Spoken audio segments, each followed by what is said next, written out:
So Aquarius, this is going to be your love relationship reading. Right off the bat, I feel like there's very, very low energy and low libido with you guys. It's very, very low. It feels like you're physically, and I even want to say like, it's not so much emotional. It's you're physically and mentally tired. You're physically and mentally tired. And so you just don't, really feel, if you're single, for example, you just don't really feel like getting dressed up, going out, wearing, high heels or wearing uncomfortable shoes if you're not female, and, dancing the night away. It's like you're tired. You'd rather spend your time in seclusion. And you'd rather, stay home and enjoy your space with like a book or, just doing like home entertainment. I feel like you're tired. And then I'm also feeling some of you, you have a relationship partner, but, you've been working a lot.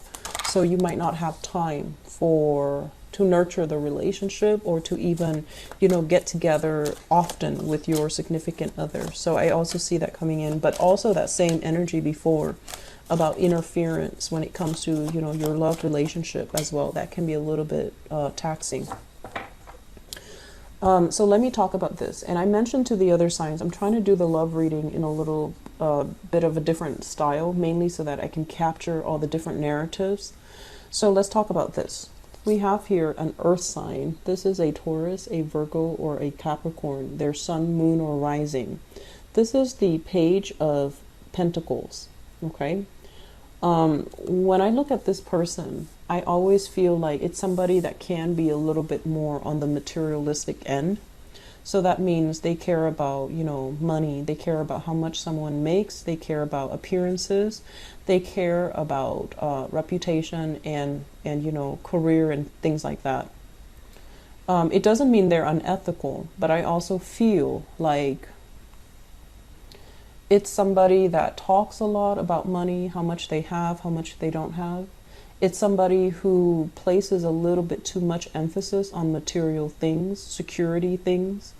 And I'm also feeling as well, their income, their spending always catches up with their income. So that means they can be making, 200,000 a year in whatever unit of currency that you're thinking of. They can be making like 200,000, which is a lot of money. And their lifestyle, their spending always catches up with them. So they're under the premise that, I'm never making enough money. And when you have conversations with them, it seems very, shallow. It seems like there isn't any depth to it, and it can seem a little bit superficial, okay? And I feel like there is a big sense of misunderstanding between you and this person. You might feel like, oh, they're so materially, bound to, they're so materially focused.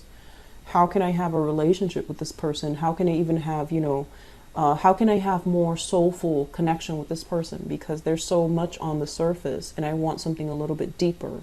I want something a little bit more philosophical.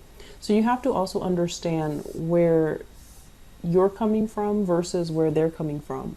They might have been in a place where, they've hit rock bottom financially. And so that's why they're so materially focused. And that's why they're also bringing that into their relationship. Whereas from your end, you're very, very innovative. You're ingenious when it comes to finding alternative ways of making money. You might also you might have also grown up in an environment where there was a lot of prosperity, a lot of wealth. And you never had to worry about financial resources the way this person does. And so if you're kind of faulting them for these things, you want to be a little bit careful, okay? Not everyone has the skills, the way that you do to kind of like cut ties and start over, or, hit bottom and then hit rock bottom financially and then bounce right back. So I do feel that, some people are just innately they're like this, but I feel like you're with somebody that you feel is a little bit too materialistic for your taste. And I also feel like there is very strong attraction as well. I'm sensing it's somebody who's very exotic. Usually when this Nine of Pentacles comes up, it's usually somebody who is of darker complexion. And it's somebody who is just, very, very worldly, very exotic. They dress really well. They look really stunning. They always look very clean and made up. And, they just dress really well. And so it could be some of you are with this person because you like the way that the two of you are seen together. You like as well the way that they look, or the way that they look when you're with them, or the way that other people look at you when you're with them. But altogether, this is, I'm sensing as well, it's a relationship that doesn't have a lot of substance. And I feel this is somebody that is new, emerging in your life. This is not somebody that, you've been dating for a long time. I do see a lot of independence between you and this person, where they're giving you the space to roam and to do things, and you like that. But on an innate level, there isn't enough emotional investment to really tie the two people together. Okay? So that's an earth sign.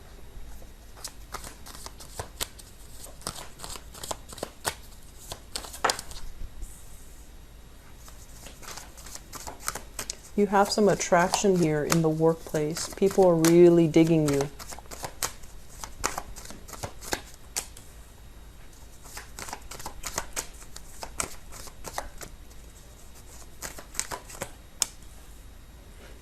Okay. So this is workplace romance. This is people admiring your skills, admiring your business acumen, and they're also admiring how hard you work, okay? The Three of Pentacles is usually finance related. It's somebody that has a lot of skills, that is, in a position where they're telling people, you should do this, you should do that. And I feel this is your energy, where you're telling people you're able to, I feel like, train people, or you're able to help people solve problems, and you're doing it in a very skilled and methodical manner. And as a result of it, somebody in your work environment is really admiring you. I feel like they're trying to keep their distance, and they're trying to be very professional, but you can look in their faces, and sometimes they look at you and you catch them looking at you. Well, they're interested. So we have some it could potentially blossom into romance, but you're purposely keeping things very platonic, which is very smart of you. I also feel you're not feeling that person.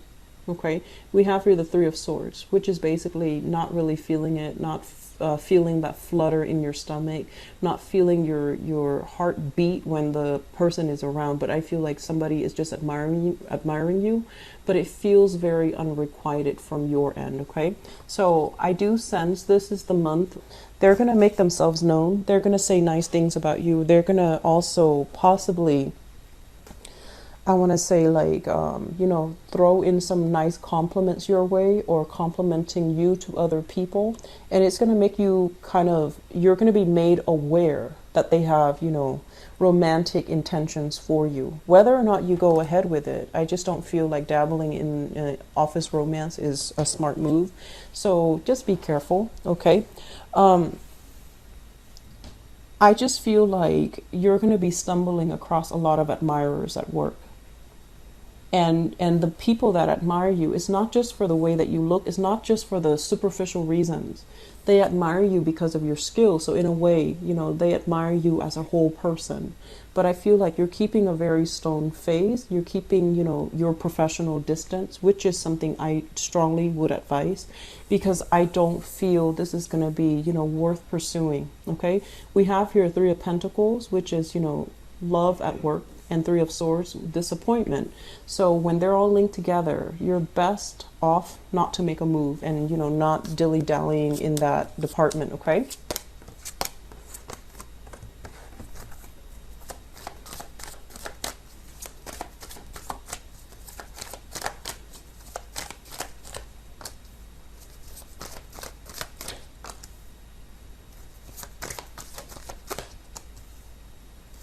Okay. So let's talk about this energy. Okay, so we have here, let me talk about this one first, because it's been showing up many months for you guys. This is a water sign, Page of Cups. And this is somebody that is, I mentioned, like usually attention seeking. Somebody that thrives on love and admiration from another person. They need it in order to feel good about themselves. They need it to feel safe and secure about where they stand with you. So they need a little bit more affirmation, a little bit more attention. Not that they're emotionally needy. I don't feel that they are like that. But when they love somebody, they love with their whole heart, and they need that, you know, constant feedback. Okay, so that they're not like led astray. So we have here a water sign. This is a Pisces, a Cancer, or a Scorpio. It's showing up in the reverse position. It's linked up here with the sign that I mentioned earlier, the Page of Wands. And the Page of Wands, I feel like in this situation, you have a lot going on in your life. You know, you have a lot of plans that you're trying to bring into the fold. You have a lot of people that you're interacting with. Your world is really starting to open up. And I also feel like you're at a point where being single is really not going to hurt you at all. You actually welcome the freedom to come and go as you please. You welcome the chance to be on your own and not have to make decisions based on another person. Okay, so I feel like some of you are reassessing. If you are in a relationship here with a water sign, or if you are in a relationship here with a fire sign, so Sagittarius, Aries, Leo, and this is Scorpio, Pisces, Cancer, in the reverse position, a lot of you are reassessing your bond here with this water sign. You're trying to think, like, practically, is this going to work? And you're trying to think as well, are they as willing to build with me as I am with them? And you're also trying to think, like, is this something, is there more to it, or is this it? If I nurture it and you know, really invest my time, my energy in this relationship, is the other person on board as well? Is the other person going to be as committed? And is the other person going to, you know, are they sincere? Is there are their feelings actually real? So I do see a lot of reassessment that's happening here. And I'm also sensing as well, there's both of these are pages, and pages are very, very young energy. And earlier you had a Page of Pentacles as well. So if we were to look at this, it's almost like you're purposely dating people who are not ready for relationships. That's what it feels like to me. Mainly because it's lighthearted, it's non-committal, it can be very fun. And I'm also sensing many of you are shifting partners, you know, going on a date Monday with this person, Tuesday with another person, Wednesday with another person. And then you have a lot of admirers in your work environment. So you're trying to just, you know, be single, have your cake and eat it too. And that's fine. But at one point, you know, you're going to be feeling quite empty. So if you are right now dating and you're just going through, you know, the motion, just dating people and trying to figure out what sticks, I do feel this fire sign can be very good. This is Sagittarius, Aries, or Leo. If you're just dating, mindlessly dating, and you're just like, I wonder what works, this is a good energy. It's a very compatible energy with you. And I also feel this person, they're still growing into themselves. And then this earth sign, if you're newly dating, I'm sensing that they might be a little bit too, like, the conversation will not be very deep. It's not going to be deep the way that you want. And I don't really see that emotional connection. The water sign, emotional connection for sure, but they might be, they require a lot more maintenance, and they require more heartfelt conversation that will make you really uncomfortable. So the fire sign looks good for those who are, you know, meeting new people and dating, okay? So let me see what's showing up here as your advice for this month, Aquarius.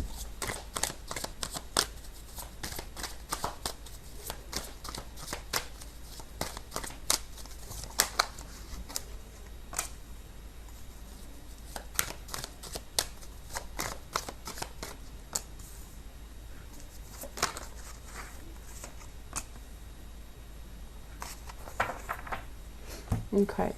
So your advice, Aquarius. What I'm feeling here is this. Let's talk about this. This is letting go of things that are weighing us down, letting go of things that we're clinging on to out of security, but it's not really serving it a higher purpose.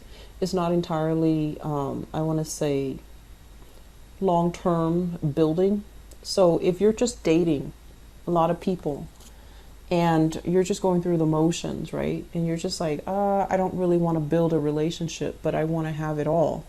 And the people around you are serious about you, you're going to end up, breaking some hearts. So it's important for you to, let people go if you don't have serious intentions. And I mentioned this as well. I believe with the Capricorn people, the energy it's blurred together.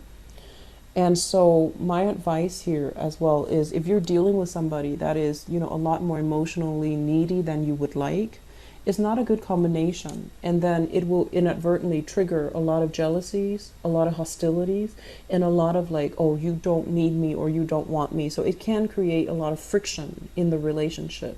So aim for relationships that are a little bit more harmonious, a little bit more lighthearted, so that you don't end up, repeating cycles. Because I mentioned before, when you love, you're capable of loving very, very, very deeply. But I also feel like, everyone's your friend. So you feel like if I were to stop dating this person, I'm not going to be their friends anymore. And that would suck. So then you try to cling on to that relationship. And it's not really going to be good, okay? So if you are dabbling with multiple partners, you really want to reassess, which one is viable. If none of them are viable, that's fine. Let them all go so that you can figure out something else. And then I'm also feeling if you're dealing with, somebody with control issues, if you're hanging on to a relationship that doesn't really have a future as well, either because of control issues, wanting to make things work, and, kind of like, I want to say rationalizing or lying to yourself that this is the one, that's also not going to serve its purpose. So, try to release some things, okay? Release baggage, release excess energy, because holding on to it is really going to affect you.